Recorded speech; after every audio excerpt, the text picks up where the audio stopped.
When I was 16, I started to shoot on a film camera. And that's when it all started. So I think, when you're a teenager, you can have quite difficult years. And then I think just shooting with this camera allowed me to be in a different world and to create a world that I wanted to see, and maybe not the world I was living in. When you have difficulties, there's somewhere you turn to. To me, photography was the thing that really I could almost hide, if that makes sense, behind the camera. And ever since when I'm behind the camera, I feel so brave and so just relaxed, and no matter what's in front of me now. Like I used to be really scared, or I didn't really like taking pictures of people. But now I just enjoy it, as long as I'm behind the camera. I don't mind being photographed. I don't mind doing that anymore. So it is really lovely to have you here. Thank you. To start off with, as if anyone in Gather doesn't know who you are, because I think probably most people do. And particularly when I said that I was going to be interviewing you, I had so many people going, "Oh, she's amazing.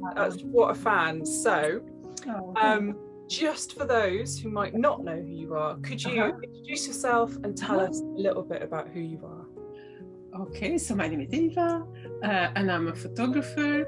I like to call myself a garden photographer because that's the majority of the job I do. But I do other things than garden photography as well. But I realize that everything is a little bit linked to gardens or the countryside or the people who live in the countryside. Could be artists, but everything sort of centers around gardens, flowers, plants, and all that. So do you live in a very rural area? I've just realized I don't very rural. So I look out of the window, I can see a little church. It's a tiny village. We have 70 houses, or 70 people, hold on, something like that. 70 houses and around 100 people living here. It's a very, very small village. We have a church and a pub. So yeah, it's really nice. Yeah, it's in South Oxfordshire. Yeah. And was that something, have you always lived in the rural areas? So we're going to talk a little bit about just sort of your background and how you ended up here. I know lots of people in Gather had questions about how you found yourself doing this amazing job. And then there will be some sort of techier questions towards the end, but to start with, I just want to really hear about you and how you ended up in South Oxfordshire.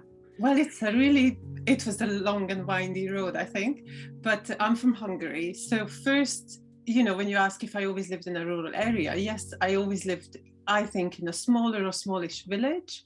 And I grew up in my grandmother's garden, which is in a tiny, tiny village. So it's really, really small. But then also I lived in Budapest for a while after uni, which was a huge contrast, but I think that's me. So both ends, either a small village or full on. So after Budapest, I moved back to the countryside, to where I'm from.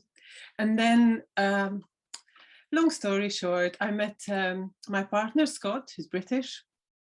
He moved to Hungary, but he wasn't too happy there. So we ended up here. And first we lived in Bristol, which again, not a small village. Yeah. And I wasn't a photographer then, so I was still working full time for my job, which we'll talk about, I think. And then we started to move because of his jobs, and we ended up in this village 7 years ago. Okay. We've been here for 7 years now, which feels a long time, but yeah. But I think in a way it takes time, especially in a small village, but in a sort of a rural setting, it takes time to really bed in. It takes time to get to know the seasons in your space. It takes time to know your landscape. You need a couple of years to go through the whole cycle of the year to really feel like the place that you live in is known to you. Absolutely. I know you have a dog as well, and I think that makes such a difference that you are constantly exploring the landscape and being out in it, whatever the weather. Yeah. Um, and then this village, this belongs to an Oxford college. Oh. So most of the fields belong to Merton College in Oxford, and there's a tenant farmer who looks after all the fields, and so it feels like being part of a bigger picture as well. Yeah. Wow. God, I had no idea. Gosh. Yeah. So tell us. So one of the questions I had from Julia, which was, what do you think is the biggest challenge moving from photographing for pleasure to a pro? And I guess I also, everyone in Gather will know that I have a bit of a vested interest in the sort of the suit to boot story. How do we break out of the very traditional roles that, you know, we've always been taught that job and job security is a good thing, and you don't have to enjoy your job, you've just got to slog at it until you retire. How do we break free from that, and how do we tolerate all the anxiety and uncertainty that comes with that into this amazing creative career that I know you forged for yourself? What happened? What made you make that jump? Well, I don't know, I lost my mind. No. It was, I really loved photography, you know, but someone said to me, if you just want to keep a blog and just keep posting there, then it will stay your hobby. But why don't you make a step and, you know, move to the direction where I'm now and still working on? And that, I just really wanted it, yeah, I think. But then suddenly the biggest challenge, of course, I think is, you know, making sure you make an income, because you leave a secure job. Yeah. And I had a really secure job. And then suddenly you find yourself, oops, I'm having to find clients. And then I think that the other biggest, is to find the clients you want to be your client. Because when you become a photographer, you can suddenly start doing all sorts of photography to, okay, I need to make some income, so I'll do some product photography or this and this. But I really wanted to go just on the path of garden photography, which was difficult at the beginning, of course. And I knew I didn't want to do weddings and family and everything. My heart just wasn't in these kind of shoots. And they're beautiful, but there are other good photographers doing these things really well. Yeah. And I think that's what's difficult here, finding the clients you want to work for and who make you feel, oh yeah, I love what I do. And yes, I think that's it. And then yeah, I think these are the most challenging bits when you start out. I mean, pleasure too. I certainly found much more at the beginning of my business, much less so now, that there was this really odd relationship between sort of creativity and anxiety around commercialism. So when I really had to make money out of something, my creativity went completely to pot. And I got just, you know, and that feeling not very grounded, not very secure, and feeling like I've got to pay my bills out of this. It did really horrible things to my my ability to create beauty and to photograph and to write. It made me really sort of cramped and restricted, whereas I know that there are other people I've spoken to completely other way. It's not until they've got no other option to, you know, really fly with something that suddenly they find their wings and they're off. But I think there's certainly a window for everybody when they sort of just jump. Yes. And sort of see what happens. Yeah. Yeah. But I guess I came to know of you because I was increasingly seeing your name in Gardens Illustrated and House and Garden. And I was like, oh my gosh, who is this person taking these amazing photos?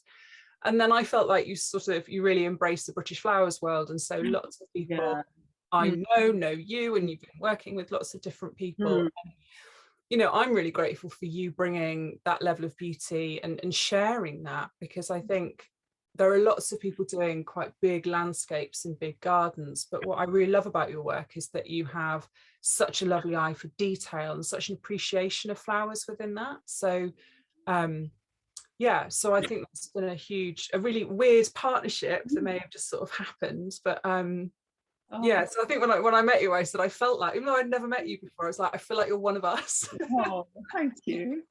One of us it's interesting what you say, because also while I still lived in Hungary, this kind of photography, what I do now, I don't think I could do it there, or even, I think I would almost say anywhere else, because the gardens here are just so unique, and the garden culture is just amazing here. So it's almost. Is it? How is it different? Like I mean, I suppose English gardens are famous in a funny sort of way, but I don't get a sense of. I think also because the climate allows this country to have, you know, special gardens, and while, you know, in Hungary, if there is a big winter, they're covered in snow for a while, or ice or something. So yes, wet. It's warm and wet, which means we can grow lots of things. Exactly. Yeah. I was going in a different direction. I'm going to ask my question now, which was, which is just talking about gardens and gardens being different here. What is the favourite place you've ever photographed, and is there a particular style of garden that you really? Yes. So I think the favourite place. Well, it's hard to find a favorite place, because there's always something favorite in everywhere I go. But I loved working with Dan Pearson. So I was shooting his garden for a whole year last year. Wow. So we started last autumn. And this series appears in House and Garden. So the next one, the winter, will be in the January issue of House and Garden. Gosh. So I went there on a very, very regular basis. So they would message me, say, "Oh, Eva, this and this plant is now great. Could you come?" And, or, you know, and it became such a dream job, really. Wow. And I really enjoyed going there. And I guess also, well, I love Dan's work and the gardens he creates. So it's soft and so romantic, but yet, has such strength to it. Yeah. So I can just, you know, I step in any of his gardens and you just feel, oh, wow, that's it, and you feel good. There's this really good feeling about it. So I think that was my recent big favorite thing. And I think, also because it was not just you go to a garden for a shoot one day in a week, and then that's it, you're done and you leave. While here, it was following, you know, the seasons, everything that came with it, how the plants grew, you know, it was amazing. Yes. And I think that's a bit like what I was saying about dog walking and having to live in a landscape for a few years before there's intimacy and there's a true appreciation.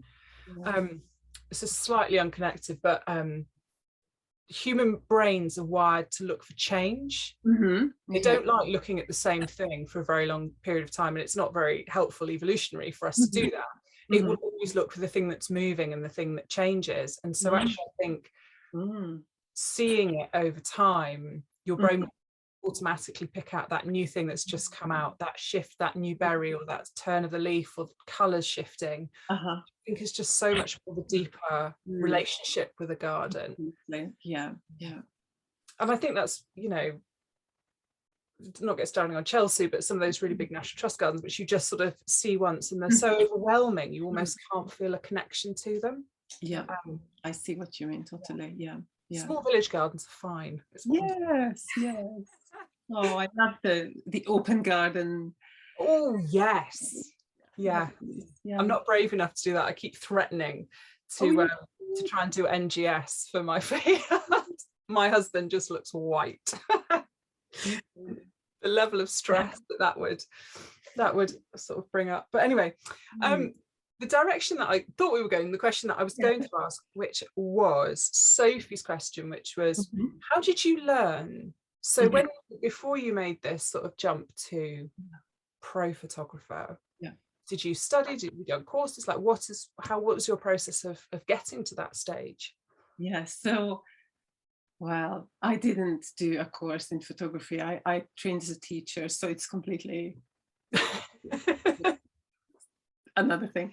But when I was 16, I started to shoot on a film camera. And that's when it all started. So I think, you know, when you're a teenager, you can have quite difficult years. And then I think just shooting with this camera allowed me to be in a different world and to create a world that I wanted to see, and maybe not the world I was living in. You know, when you have difficulties, there's somewhere you turn to, you know, to me, photography was the thing that really just, I could almost hide, if that makes sense, behind the camera. And ever since you know, when I'm behind the camera, I feel so brave and so just relaxed, and no matter what's in front of me now. Like, I used to be really scared, or, you know, I didn't really like taking pictures of people. But now I just enjoy it, as long as I'm behind the camera. Yeah. I don't mind being photographed. I don't mind doing that anymore. So I think that's when it all started. And then I just really loved it. And I traveled a lot. I studied in France. And then I had that film camera for a long time with me. So I've got albums and albums filled with pictures. And then when digital became more and more available, I started to upgrade from small digital cameras to bigger ones, and here I am. But the whole process is just basically just doing it. Just keep taking pictures. That was I totally get that emotional experience of photography, which I don't think that wouldn't have made any sense to me, probably even as recently as sort of 5 years ago. But until I really started to take photographs on a regular basis and really work with them, and sort of, I'm not a great stylist, but I will frame a shot and, you know, compose a shot and post that. And there is something, I don't know if this is going to seem really disingenuous and really inauthentic to some of the listeners, but the world's really messy.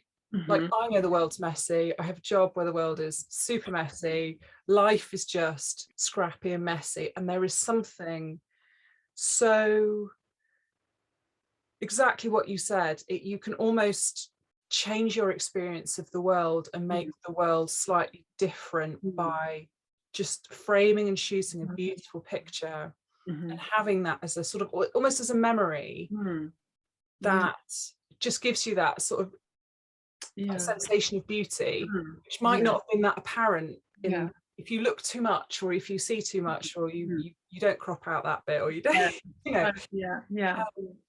And I think in a way that's why Instagram has been so successful, because I think there's a real need for people to see beauty and to just feel that that's been captured in a not very beautiful world sometimes. Yes, I totally. What I had as a teenager, but it wasn't really bad. Maybe I don't know. Which brings me on to Annie's question, which is perfectly timed, which is, you were just talking about moving from film to digital. I will confess, I have never, to my memory, shot a film camera. That's okay. I think I'm too young. Anyway, so Annie's question was, what SLR camera does Eva think is a good starting point for someone who's only used to an iPhone camera? Okay, well, that's a really good question. And I'm afraid I won't give it like the answer what they should be expecting, but I get often asked, what camera shall I buy? So the main thing with cameras, you know, they vary in budget. So I would definitely first look at, you know, what kind of budget you have for that. But the main thing is, you know, to decide first what kind of pictures you want to take, and then choose your lenses with the camera. So, because I think the lenses will be more important than the camera.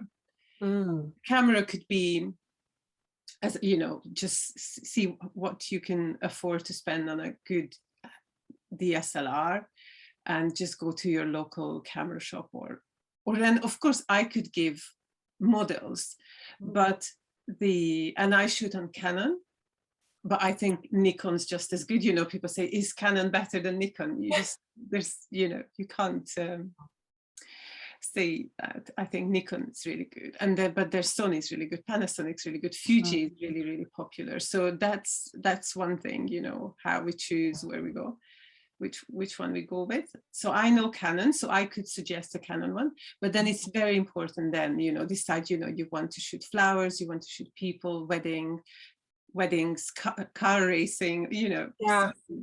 You want to shoot at Wimbledon, then you need to carefully select your lenses. So that will be the most important thing.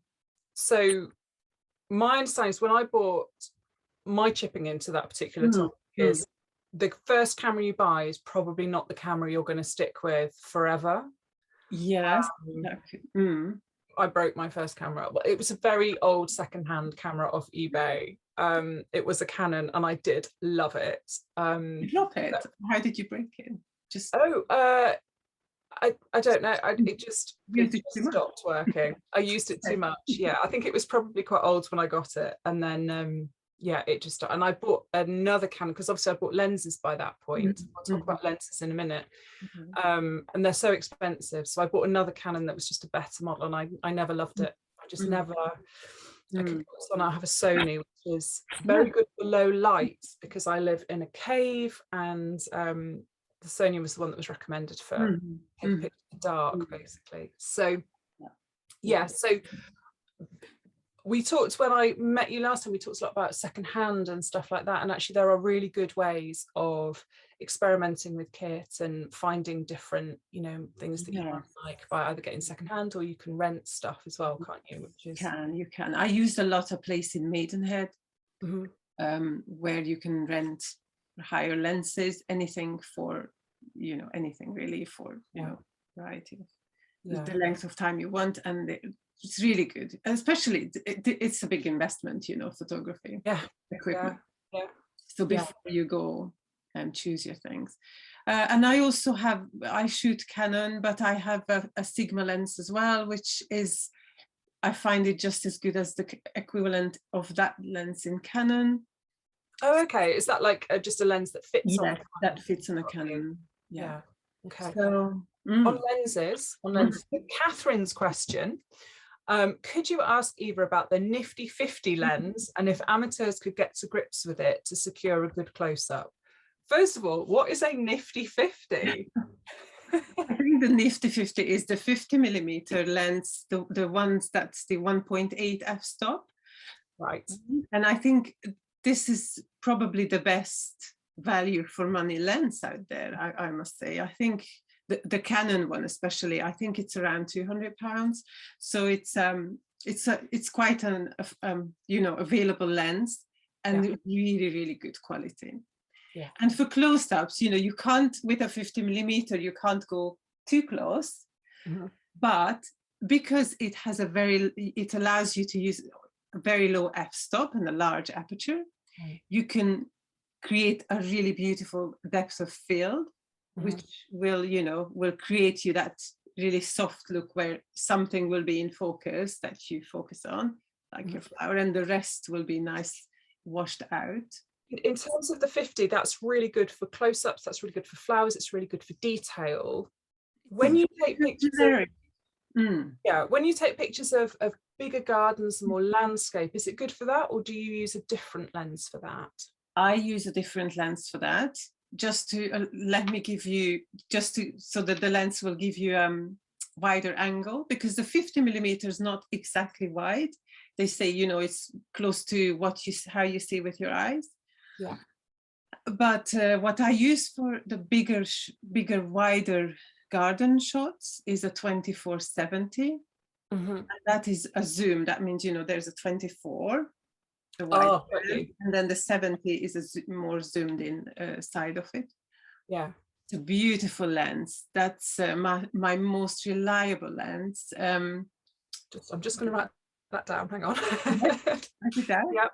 24-70. Yes. Yeah, I really love that lens. I use it a lot for all sorts of things. Yeah. But it works really well, even on, you know, going you know, getting close to flowers.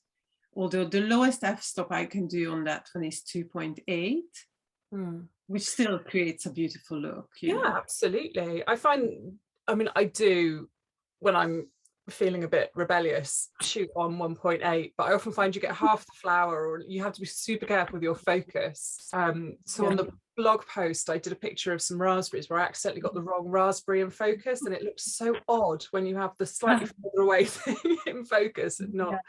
So so as most people will know, and certainly anyone who's watched my videos, I live in this most beautiful valley, and I'm just looking at it out my window now, which is why I'm going like that. And the colours are incredible, and it sweeps up, and there's a road that goes up, and you can see the headlights going up, and I adore it as a setting. I try and photograph it, and it looks so boring. So I think that's because I can only ever capture like bits of it, and you never get the whole sense of it. So I think I probably need a different lens for that. But I think also the other thing that we were talking about when I met you at Dams and Farm is how early you have to get up as a photographer. Yes.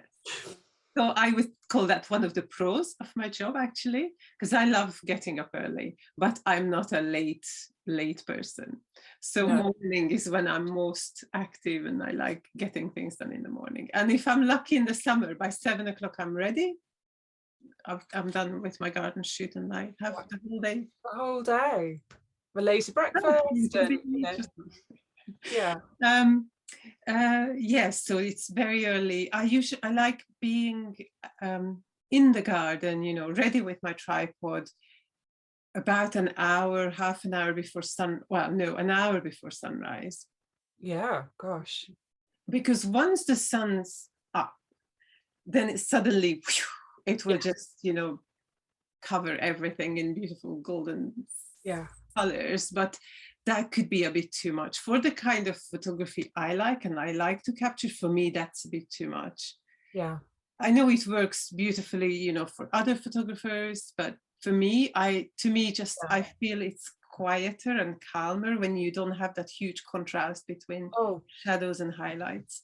Absolutely. And I'm not sure how many people understand this, because I think lots of people think big, bright, sunny days. So I am not a pro photographer. I'm just going to say that now. But I was doing the photography for my work's website with beautiful building, and it has a little box at the front and a lovely little garden.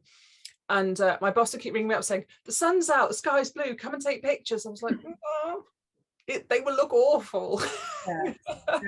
And she could not understand this, that I needed that soft, overcast, you know, otherwise everything just looks so jarry. And so, I mean, there are, like you say, there are some styles and some settings that really suit that.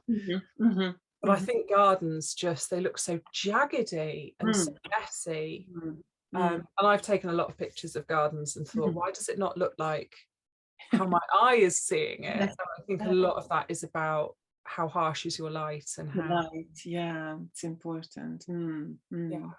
But then some gardens, you know, are good, or one area of the garden might be better in the morning and one area might be better in the evening. So that's also a good to know, you know, where you are. And so I guess the challenge for you as a pro is you don't get to necessarily have that chance to get to know a garden. With Dan Pearson's garden you do, because but I guess you just arrive for a shoot and it's like what's there on the day, and you just have to make the best of it, really.